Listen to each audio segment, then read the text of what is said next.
Hey, this is Mike from One Stop Co-op Shop with another episode of Shelf Life, where we look at games I've covered on the channel and the podcast and see whether they're still in my collection. For this episode, we're looking at games I covered from March to June of this year, so we're definitely catching up. So let's get right to the list and see which of these 10 games had shelf life.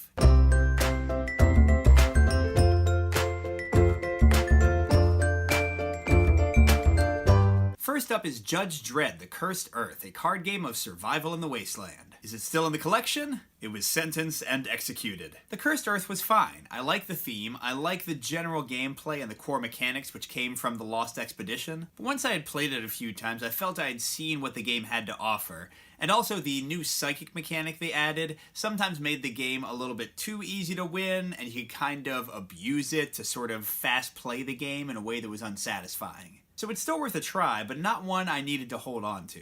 Next is Root, a game where varied animal factions fight for dominance over a forest. Is it still in my collection? Yeah, but I didn't keep the box. The Root playthrough I did earlier this year was not with the official AI that came out in the first expansion, but it's instead with the Better Bot Project AI that has become official and should be delivering with the Root Kickstarter early in next year. So of course I've kept my copy. I haven't actually gotten my expansion content yet, and man, I'm so excited to dive in, even though from what I can tell, it's pretty much the same as the print and play you can still play right now. But Root is an amazing asymmetrical game with tough decisions, incredible variety in the factions. It's a lot of fun, it's tense, and the AI is bar none amazing. It's so much fun to play with in either solo or co-op, or just throwing one or two in when you're playing competitive. So I can't recommend this game enough. I'll probably do a full review once I have the official Automa to play with, but it is amazing. Definitely get it. Next is Defense Grid, a board game implementation of the popular tower defense series. Is it still in my collection? I guess the base was overrun. Early on, I found Defense Grid to be a bit annoying, which is not the way you want to feel about a game. Setting it up, putting these little tiny rings on these poles to show how much life everything had, just felt like a chore. The gameplay itself was fine. I think it's a little bit better in solo than co-op,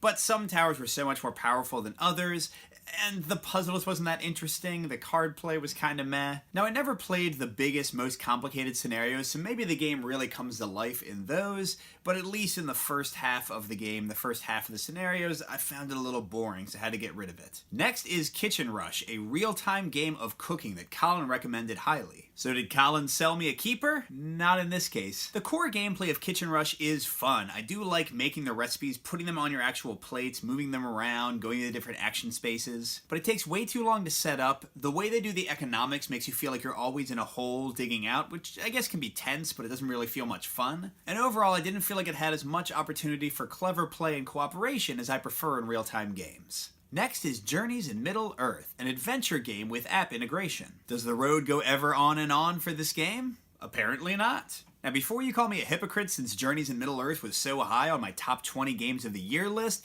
this is one of those ones that Peter insisted on keeping for himself. I think this game is great. I love the card play, I love the variety in the characters. I don't think the Middle-earth theme is as strong as it could be, and the app integration is sometimes a little bit cumbersome and makes you go to the app more often than I would like. But this is a really well put together, fun adventure game, and I will definitely borrow it from Peter frequently to play it. Next is Arion, an Oniverse game of dice rolling and placement to complete airships. Is this little game still flying high in my collection? You betcha. To be honest, I haven't played Arion a whole bunch since I reviewed it, but it's one of those small games that I just don't feel the need to get rid of usually. That being said, I really enjoy the dice rolling and the push your luck mechanics. I always respect all Oniverse games for the little modules you can add in and how well you can customize the game to the experience you want. And this one works better than most in the two-player co-op play. It's of course great solo, but even two-player works really well as you each work on your own stuff. Next is Diceborn Heroes, a JRPG-inspired game where you level up your characters and fight with dice. Is Diceborn Heroes still leveling its way through my collection? No, it is not.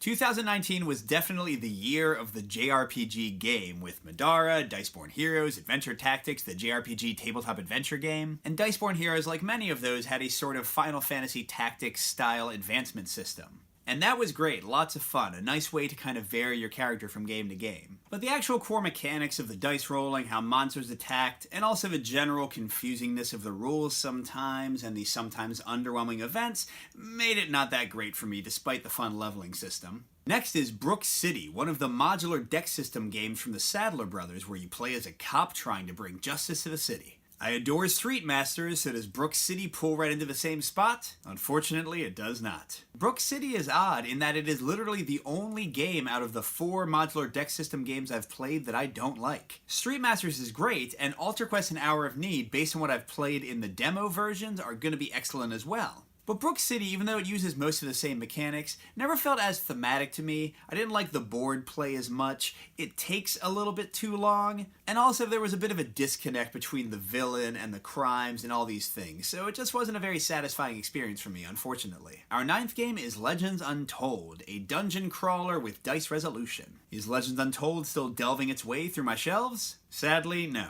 I think Legends Untold is a really good game with great production values, but it wasn't quite to that top tier to stay in my collection. The fact that you use 3d6 resolution to do everything in the game and that randomness has so much control over your results just felt a little bit old after a while. I still like the setting, I still think the value you get in the game is great for all the quests and optional one-off scenarios, but compared to something like Pathfinder Adventure card game with more interesting resource choices, I had to let this one go. The last game for this month is Spell Saga, an adventure card game where a wizard explores a post-apocalyptic world.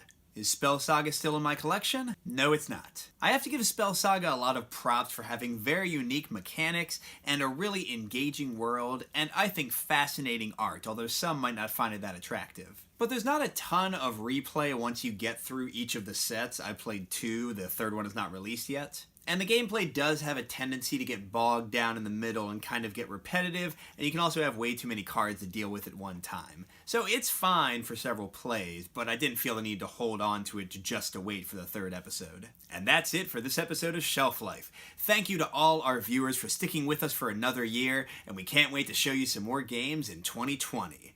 Good gaming, everyone, and I'll see you at the next stop.